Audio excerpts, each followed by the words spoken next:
sampai seberapa jauhkah elektabilitas beliau sebagai calon, ini jangan hanya mau turun tatkala sudah mendekati. Kita ini kan punya keahlian juga.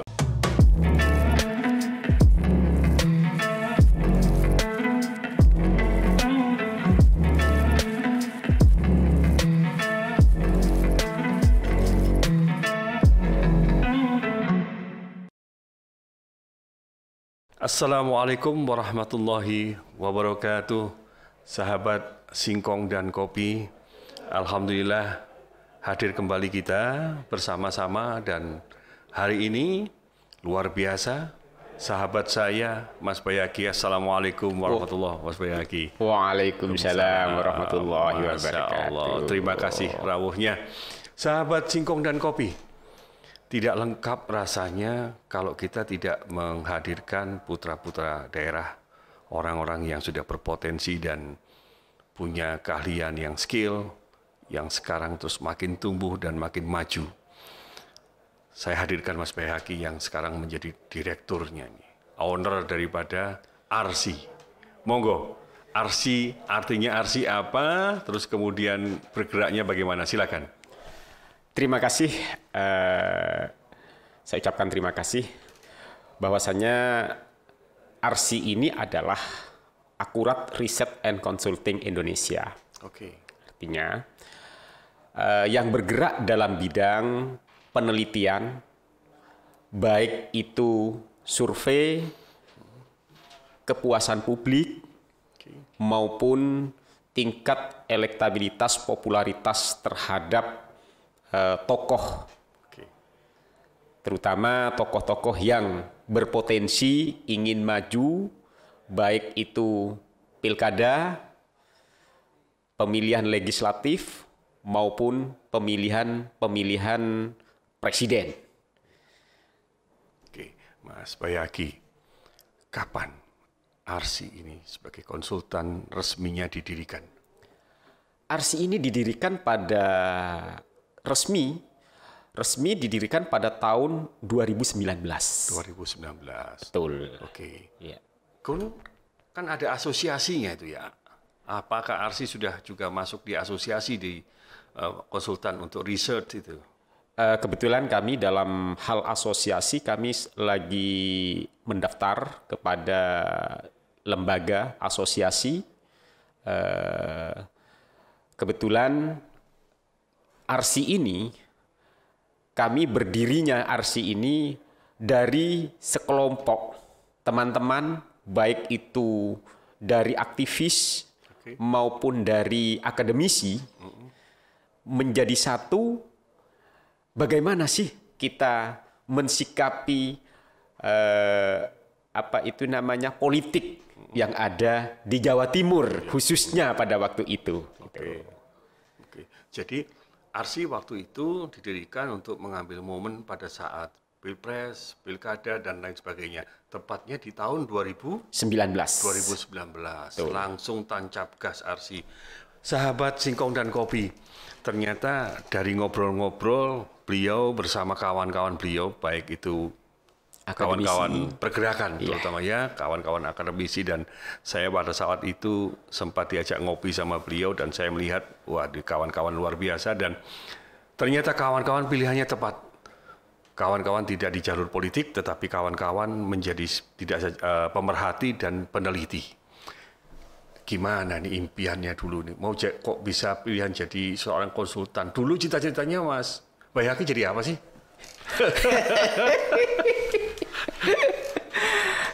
Ini kan awal mulanya kami mendapatkan ide ngopi dengan beberapa teman-teman aktivis, ya. Dan kebetulan dilihat di Jawa Timur ini lembaga-lembaga survei itu berpatronnya hanya di Jakarta. Nah, ini yang perlu catat. Terus lanjut gimana nih? Oleh karena itu teman-teman, kita ini kan punya keahlian juga, artinya punya metode ilmu mumpuni. Bagaimana kalau di Jawa Timur ini kita dalam perkumpulan ini kita legalkan? Gitu. Akhirnya dari ide itulah kami dengan teman-teman melegalkan, terutama legal secara hukum. Setelah itu kami mencoba, ya, di awal kami meneliti, kemudian kami melakukan riset di beberapa, di 2019 adalah yang kami awali adalah pileg, pemilihan legislatif. Kemudian di 2020 kemarin kami hampir di 18 kabupaten kota yang ikut pilkada kemarin, itu ada 6 kabupaten kota yang insen dengan ARSI. Alhamdulillah. Nah, artinya saya ingin kembali ini, kita ngobrol santai kali ini kan. Singkong dan Kopi ini untuk kali ini tidak mengulas politiknya, tetapi munculnya ARSI, siapa yang mendeklarasikan, siapa yang punya inisiatornya, itu gimana? Ya kebetulan ya itu dari teman-teman, ada dari alumni UNER, dari mantan-mantan politisi, kemudian ada dari pergerakan PMII, HMI, dari mahasiswa, itu ngumpul, kemudian punya ide. Nah, kebetulan dengan teman-teman kami yang ditunjuk untuk memimpin dalam hal ini, memimpin secara legalitas perkumpulan ini. Sahabat Singkong dan Kopi, memang sebelum tahun 2019 saya sering komunikasi sama beliau, sering juga berinteraksi sama Mas Baihaqi ini, dan ketika berinteraksi ini, cara beliau berbicara, cara beliau menyampaikan, memberikan wawasan tentang bagaimana situasi dan kondisi geopolitik dan lain sebagainya, saya pikir nggak tepat kalau beliau harus terjun di ranah politik. Akhirnya setelah saya mendengar dengan ARSI dan saya ikuti, luar biasa. Mas Baihaqi, waktu itu kan sudah ada Pusdeham dan kawan-kawan yang lain. Tidak takutkah Mas Baihaqi dengan persaingan itu? Dalam hal pangsa pasar, itu tidak mungkin dalam satu lembaga itu bisa menjangkau ke semuanya. Artinya, kami ambil contoh di 2020 kemarin, di dalam pilkada, kami juga mendampingi beberapa calon kepala daerah. Artinya, meskipun ARSI ini baru seumur jagung, tetapi masih sudah mendapatkan kepercayaan dari beberapa calon kepala daerah untuk dilihat sampai seberapa jauhkah elektabilitasnya beliau sebagai calon, kemudian potensi apa yang harus bisa dinaikkan, dan potensi yang bagaimana yang harus dipertahankan. Artinya Mas Baihaqi bahwa sebenarnya ARSI juga punya tugas untuk melakukan branding dong kepada calon-calon semua itu. Memang tugas kami di samping kita melihat elektabilitas para calon, popularitas para calon, kemudian elektabilitasnya, kemudian kita juga punya branding, artinya bagaimana seorang calon bisa disukai, bisa dipilih oleh masyarakat. Ini tugas kami. Betul. Tugas kami. Mas, para pemirsa Singkong dan Kopi, ini pembicaraan kita kian tensinya makin naik nih, tapi kita perlu makin rileks dan mohon tanggapan. Tidak takutkah berhadapan dengan lembaga-lembaga survei, lembaga-lembaga yang peneliti yang sudah punya top branding kayak LSI, Polmark, dan yang lain, dan ketika itu mereka harus masuk ke Jawa Timur, bagaimana? Bagi ARSI tidak ada ketakutan sama sekali, karena saya rasa semua ilmunya itu hampir sama. Begitu. Tinggal bagaimana kita mengimplementasikan, bagaimana kita membaca pemilih, hanya itu. Kemudian satu contoh di Jawa Timur. Di Jawa Timur ini kan pemilih ini kan tipologi pemilih. Oke. Ya. Tipologi pemilih itu ada nasional, ada religius. Religius, oke. Itu. Artinya, mohon maaf saya potong, artinya putra daerah lebih tahu dong dengan potensinya daripada orang Jakarta, kan begitu? Apakah peluang itu juga dilihat? Lah inilah artinya kami yang ada di daerah lebih mengetahui watak dan wahingnya masyarakat yang ada di daerah tertentu. Oke. Ada nggak sih Arsy dan Mas Baihaqi? Yang setahu saya beliau ini idealismenya terhadap kebangsaan, kepada keumatan. Kira-kira bagaimana nih? Kalau sampai harus berhadapan dengan idealisme, kira-kira Arsy dan Mas Baihaqi ini bertarung di situ bagaimana nih? Hati dan rasa. Berpikir bagaimana ini? Silakan. Ya, tapi gini, dalam hal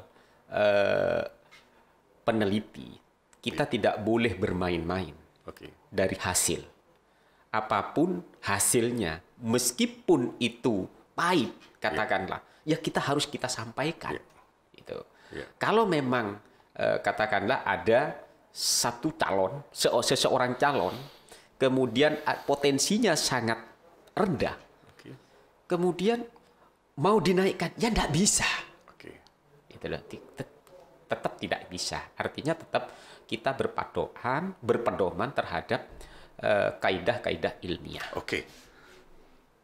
Apakah metodologi daripada penelitian yang bisa nggak disampaikan metodologi penelitiannya itu sama kah dengan yang di Jakarta atau yang lain bagaimana? Ya sama. Oke. Sama. Karena dalam hal metodologi peneliti, tinggal kita mengambil metodologi yang mana. Kan begitu. Artinya samplingnya yang bagaimana. Jadi hampir sama gitu loh. Sejauh ini dari tahun 2019 tahun 2020 kemarin, akurasi daripada Arsy melihat, meneliti dan menggambarkan konstelasinya sudah mencapai istilah saya berapa persen akuratnya itu? Kami kemarin pada waktu pilkada di 2020, ya memang banyak ya pada waktu itu sempat Arsy itu dianggap abal-abal. Karena kami pada waktu itu dari hasil penelitian kami di Surabaya, Mas Eri tertinggi. Akhirnya ada dari lembaga lain bilang, oh itu abal-abal. Tapi kami ya diam aja, kami punya bukti. Gitu. Satu. Kemudian yang kedua, di Tuban juga seperti itu. Meskipun yang kami dampingi kalah, ya, tetapi sudah awal kami hasil dari penelitian Arsy memang dari survei pertama, kedua, dan bahkan yang terakhir di detik-detik akhir, yang sebagai unggul adalah yang pemenang sekarang. Kemudian di Ponorogo juga seperti itu. Di Ponorogo, kemudian di Jember juga seperti itu. Di Situbondo, gitu kan? Tahu sendiri pada waktu itu. Di Situbondo, sebelum orang lain yang melakukan, saya bilang Situbondo ini berpotensi bahwasannya Bung Karno akan memenangkan pilkada di Situbondo. Sangat pola. Karena memang kami pada waktu itu melihat tingkat kepuasan publik terhadap incumbent sangat jeblok. Jadi awalnya itu harus dilihat dulu kepuasan publik dulu untuk petahana. Kan gitu. Ya. Lalu untuk kemantennya sendiri gimana nih? Setelah kita melihat kepuasan publik, apa yang disukai oleh publik, maka kemanten ini yang harus digiring supaya berkampanye terhadap yang disukai oleh publik. Mas Bayhaki, saya ingin kembali nih, bernostalgia. Ya. Kira-kira waktu sekolah dulu, waktu di SD, SMP, dan S1 sudah punya pikiran nggak mau jadi konsultan ini? Jangan-jangan malah kepengen jadi pegawai negeri atau malah kepengen jadi bupati atau gubernur nih? Lah, itulah sebenarnya kami dalam hal memimpin ARSI. Ini kan ARSI ini kan banyak ya, artinya ada tim keahlian tersendiri. Kami ini hanya sebagai pengkoordinasi. Ada ahli komunikasi, ada ahli ini, semuanya doktor-doktor kan begitu. Tetapi teman-teman itu menunjuk supaya jadi tim lapangannya menunjuk kami. Itu hanya itu. Artinya sebuah hidayah ya ini ya, tiba-tiba jadi pimpinan, owner sekaligus pengendali daripada ARSI. Sahabat-sahabat Singkong dan Kopi, inilah rona-rona yang ada di tahun 2019, tahun 2020. Nah, tentunya kita akan minta nih sedikit mengorek kepada beliau. Persiapan ARSI untuk tahun 2024 gimana nih? Nah, makanya kalau untuk 2024, maka partai-partai politik saat ini seharusnya regulasi ini KPU dimulai tahun 2022 nih. 2022. Ya. Sehingga bagi partai-partai politik, terutama para calon legislatif, ini jangan hanya mau turun tatkala sudah mendekati. Tetapi mulai sekarang ini ibaratkan sudah memperkenalkan diri. Itu. Jadi tidak bisa instan kalau ingin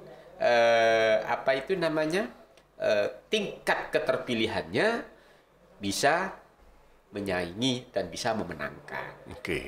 Mas Bayhaki, sesuai dengan rencana kita untuk bicara ini kan bicara yang ringan ya. Sebenarnya saya ingin mengorek, tadi sudah dijawab. Bagaimana sih ARSI berdiri? Tadi sudah dijawab bahwa ARSI berdiri dari sebuah kesempatan dan peluang kan begitu. Dan kepiawaian Mas Bayhaki untuk melihat peluang itu. Sekarang yang paling penting setelah ARSI ini berdiri, kemudian melihat peluang berikutnya, kemudian juga melihat kesempatan berikutnya, melihat aturan-aturan regulasi yang seperti begini. Peluang ARSI ke depan secara khusus bagaimana? Ya, apalagi dalam hal pemilu di 2024 ini kan serentak. Ya, hampir bersamaan. Meskipun pilkada dan pilpres, meskipun terpisah, tetapi hampir bersamaan. Artinya bagi para calon pilkada, sebelum pilek dilakukan, beliau juga akan mengukur kekuatannya. Artinya tingkat keterpilihannya itu bagaimana, kemudian tingkat kesukaannya masyarakat itu bagaimana, sampai seberapa jauh, ini pasti akan diukur. Kan masih jauh. Kan ini kan masih tahun 2022 awal. Nah, kita masih kurang 2-3 tahun kembali nih. Makanya meskipun kurang 2-3 tahun, tetapi tetap harus dilakukan. Apalagi yang saat ini hampir rata-rata di Jawa Timur ya. Kalau di Jawa Timur itu yang habis kepala daerah itu di 2022 itu hanya Batu. Ya. Kemudian yang lain hampir rata-rata itu di 2023. Artinya di samping 18 ya. Kalau yang 18 ini sampai 2024. Tetapi yang lain ini 2023 ini sudah ada PLT, PJ ya. Bagi kepala daerah yang saat ini harus menjaga ritme, gitu loh. Kalau masih ingin running lagi, gitu loh. Terkecuali dia sudah 2 periode atau apa, nggak mau nyalon lagi atau bagaimana, ini mungkin dia hanya menentukan sampai 2023. Mas Bayhaki, tentunya kan kita harus melakukan evaluasi ya. Sejauh ini secara internal bagi Arsi, evaluasinya didapat apa nih? Maksudnya? Evaluasi yang sudah didapat dari hasil kerja kemarin tahun 2019 ini apa ini? Oh ya, kami melakukan evaluasi di akhir tahun kemarin. Oke. Ya. Refleksi ya? Ya, refleksi akhir tahun. Kami sudah melakukan banyak yang kita koreksi, banyak yang harus kita tingkatkan, apalagi menghadapi di 2022 ya. 2022, 2023 dan 2024 ini kita harus lebih optimal lagi, lebih mempersiapkan personil untuk menghadapi tantangan-tantangan yang semakin kompetitif. Oke. Tidakkah Arsi takut dengan pragmatisme, dengan persoalan-persoalan masyarakat kita yang demokrasi juga seperti ini? Bagaimana? Lah, kan sebelumnya kan kita ukur. Oke. Ya. Kita tidak bicara masalah manipulasi uangnya kepada enggak ini. Paling enggak, kita pengen tahu Arsi ini sudah bayangin nggak kan begitu dengan kondisi konstelasi masyarakat itu sendiri. Oh sudah. Yang tentunya dinamis kan terus berkembang dan berkembang kan begitu. Iya. Karena kami melakukan riset itu setiap 3 bulan sekali. Oh, secara internal. Di Jawa Timur. Gitu. Di Jawa Timur kita melakukan. Kemudian ada di beberapa, kalau di kabupaten kota, meskipun tidak semuanya di 38 kabupaten kota, tetapi kami ambil minimal per dapil. Ambil titik per dapil. Oke, secara spesifik nih, kemarin kan 18 nih ya. Iya. 18. Berapa yang ditangani Arsi? 6. Semuanya berhasil? Ada 4 yang berhasil. Jadi kurang lebih 80%, antara 70 sampai 80% berhasil. Itu berarti sudah saya katakan itu sukses kan begitu. Kira-kira yang tidak sukses 2 atau 3 ini kenapa ini? Ya karena tidak sesuai pada waktu itu kami sudah memberikan masukan. Ini harus disiapkan. Beliaunya bilang siap, ternyata di akhir tidak siap. Artinya kalau seandainya beliaunya kalau ini tidak siap, apa langkahnya?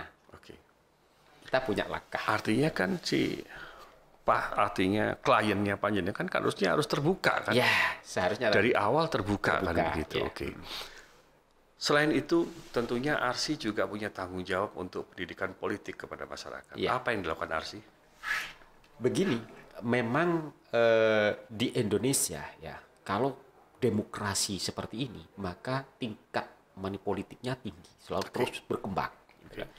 Kami memberikan suatu pendidikan politik, bagaimana caranya menekan terhadap money politik. Artinya, tatkala seorang pemimpin yang sudah jadi, maka harus yang diingat itu harus masyarakatnya, bukan hanya kemarin sudah saya kasih, jangan itu gitu loh. Artinya itu salah satu teori juga dalam hal menekan terhadap perkembangan money politik. Artinya Arsi juga takut juga kalau demokrasi kita ini semakin tidak sehat, seperti itu? Iya, yang jelas seperti itu. Yang jelas seperti itu. Makanya dalam hal berdemokrasi, maka jangan sekali-kali memanjakan, tetapi memberikan suatu program kepada masyarakat. Jadi sehingga masyarakat itu tidak hanya dibeli pada waktu pemilihan, tetapi bagaimana dia dimanjakan tatkala dia sudah jadi, gitu loh. Bagaimana program ini, bagaimana untuk berkembang di masyarakat. Gitu. Arsi sudah menyelesaikan tahun-tahun politik kemarin dan Arsi akan siap di tahun politik ke depan. Akan tetapi secara sumber daya daripada Arsi bagaimana nih? Sumber daya kami memenuhi. Ya, kebetulan kami sudah baik sumber daya manusianya, kemudian dari segi IT, kami juga sudah mempersiapkan. Nah, tentunya Jatim News ini juga siap untuk diajak kolaborasi dengan persoalan IT, bukan persoalan politiknya, tapi persoalan IT-nya kan begitu. Bagi-bagi kue, bagi-bagi uang. Mas Bayaki, kita lepas dulu persoalan politik ini ya. Kita mencoba untuk bicara yang lain. Ini kayaknya Mas Bayaki ini kalau malam nggak pernah tidur nih. Saya lihat di Instagramnya kok nyala terus kan begitu. Ini mikir apa sih sebenarnya Mas Bayaki ini? Ya, kami kan memang kalau malam itu sering baca. Oke. Kemudian mengevaluasi apa yang dilakukan di siang hari. Oke. Kemudian kita evaluasi sampai sudah seberapa jauh ke tingkat capaiannya. Oke. Gitu. Lalu rutinitasnya sekarang gimana nih? Kan karena sudah klien sudah belum ada nih. Apa ini? Olahraga atau kuliner atau bagaimana nih? Yang jelas ya sering jalan-jalan lah. Gitu ya. Jalan. Yang jelas kan Mas Bayaki kan dari Sidoarjo, Surabaya, Sidoarjo seperti itu kan berarti. Betul. Oh begitu. Oke. Lalu kalau pagi hari apa nih kegiatannya? Ya kalau pagi hari kita olahraga. Ketika matahari sudah olahraga. Oke. Iya. Mas Bayaki, yang jelas selain sisi untuk ketika panjenengan jadi surveyor kan gitu, kegiatan apa lagi yang dilakukan? Kegiatan sosial atau kegiatan apa begitu? Iya, kalau kegiatan sosial tidak bisa dilepaskan. Oke. Ya, tidak dilepaskan. Oleh karena itu kita kalau sosial ini tingkat sosial kemasyarakatan ini tetap harus dijaga gitu ya. Ini, sahabat Singkong dan Kopi ini karena saya mengenal beliau memang sudah lama dan beliau itu idealismenya lumayan saya katakan lumayan keras kan begitu. Sehingga kalau diajak ngomong masalah kegiatan-kegiatan sosial tentunya beliau akan mengedepankan kemanfaatkan begitu. Ya sekarang di Sidoarjo sendiri ini ada kegiatan khusus nggak? Oh enggak, kalau secara khusus tidak. Oke, gitu bahkan kami lebih banyak keliling ke teman-teman yang ada di daerah-daerah gitu. Oh begitu. Ya kebetulan kami juga punya teman-teman hampir di 38 kabupaten kota itu, makanya kami sering keliling gitu. Oke. Muter gitu. Selalu menyapa. Sekarang adalah era digital. Bagaimana Arsi persiapannya untuk era digital ini? Kita memanfaatkan digital ya. Kita memanfaatkan setiap minggu kita selalu melakukan rapat Zoom dengan teman-teman di daerah, kemudian mengevaluasi, kemudian evaluasi apa yang kita harus kerjakan dan bagaimana untuk mengatasi permasalahan-permasalahan yang dihadapi oleh Arsi khususnya. Nah, ini yang pertanyaan yang akan harus dijawab jujur. Menggelitik dan harus dijawab jujur. Tentunya sahabat Singkong dan Kopi, saya harus bertanya ini. Kira-kira ketika pasangan itu jadi, kemudian pasangan itu tidak sesuai komitmen sosial kemasyarakatannya, kemudian terjadi sesuatu, kecewa nggak Arsi ini? Kecewa sih kecewa. Okay. Tetapi tetap kita memberikan masukan terhadap pasangan yang sudah jadi. Katakanlah Pak Bupati, sampean di sini harus diperkuat sesuai dengan janji politiknya. Oke. Jangan melepas karena. Artinya Arsi kan juga selalu amar ma'ruf nahi mungkar kan iya. ya. Oh saya pikir Arsi ini kalau udah selesai tugas gitu ya. Enggak. Tetap kita meskipun kita sudah lepas dalam hal kontrak, dalam hal tapi tetap kita memantau kalau memang beliaunya masih menerima masukan terhadap Arsi, ya kita selalu memberikan masukan. Jangan-jangan nanti mereka ketika mereka jadi Arsi untuk pengen ketemu aja susahnya setengah mati. Kita sudah berjanji bahwa kita tidak bicara yang terlalu dalam politiknya ini kan. Kita ini kangen-kangenan, reuni dan paling tidak saya pengen tahu ini bagaimana Arsi dan sekarang ini saat ini untuk memantapkan Arsi agar Arsi ini selevel dengan konsultan yang lain kan tentu ada persyaratan khusus. Apa yang yang direncanakan dan akan dilakukan? Kalau persyaratan sih tidak ada. Oke. Tetapi kami dalam bulan ini Arsi akan melakukan survei nasional. Oke. Tentang apa ini? Ya banyak hal. Oke. Baik itu tingkat kepuasan terhadap pemerintahan, kemudian tingkat kepercayaan terhadap lembaga negara. Jangan-jangan pesanan ini? Oke. Tentunya itu menjadi sebuah catatan ARSI kan gitu, catatan perjalanan. Pengen nggak ARSI membukukan itu tentang perjalanan ARSI itu? Kalau dibukukan sih kami sudah melakukan. Oh sudah? Ya, sudah melakukan. Bahkan kami dalam planning kami di akhir bulan ini kami akan mengajak diskusi beberapa lembaga mahasiswa. Ya, artinya apa? Yang telah dilakukan oleh ARSI terhadap pendidikan politik, terutama mahasiswa-mahasiswa dalam bidang politik. Oke, ini menarik nih. Ini harus saya kejar ini. Sahabat Singkong dan Kopi, ini pertanyaan sekarang yang harus dicatat karena ini di YouTube, harus dipertanggungjawabkan oleh ARSI ini. Ada transfer knowledge di sini. Itu yang ingin dilakukan ARSI. Kapan? Untuk kerjasama dengan beberapa universitas, kami sedang melakukan surat menyurat dengan beberapa universitas. Tinggal menunggu jawaban dari rektorat. Artinya ARSI juga kepingin berjalan secara legalitas yang benar, kan begitu. ARSI juga ingin memberikan sebuah transfer knowledge, memberikan pendidikan politik kepada generasi muda.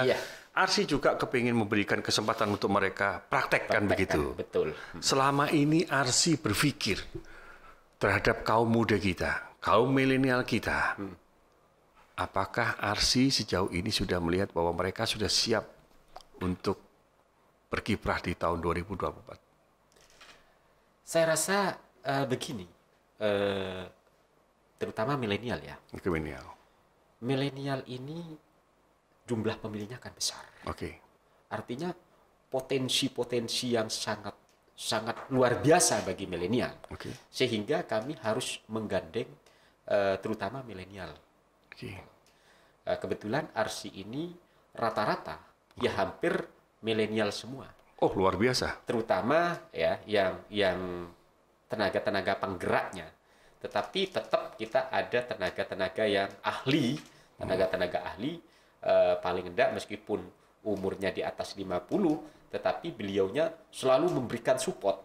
Artinya milenial ini bukan yang kami katakan milenial bukan karena orangnya muda, tetapi meskipun umurnya di atas 50, tapi pemikirannya masih muda. Ini kami anggap milenial. Dari tadi ini namanya sama-sama pelaku kan begitu, mencoba untuk menarik rupanya. Sahabat Singkong dan Kopi, rupanya ARSI tidak mau membuka resepnya dapurnya kan begitu. Baik, kita sudah 30 menit, Mas Bayhaqi. Closing statementnya, panjenengan bebas saja, monggo silakan disampaikan kepada para pemerhati Singkong dan Kopi. Terima kasih pemerhati Singkong dan Kopi, bahwasannya kami hadir di Jawa Timur khususnya sering melakukan riset, baik itu masalah kebijakan publik, masalah pilkada, masalah pileg. Kami ARSI berdiri mulai tahun 2019. Oleh karena itu, bagi para pemirsa di rumah yang berkeinginan untuk meningkatkan, artinya melihat potensi sampai seberapa jauh potensi elektabilitasnya, monggo kalau memang membutuhkan tenaga kami. Untuk belajar begitu belajar atau diskusi terlebih dahulu dengan kami persilahkan.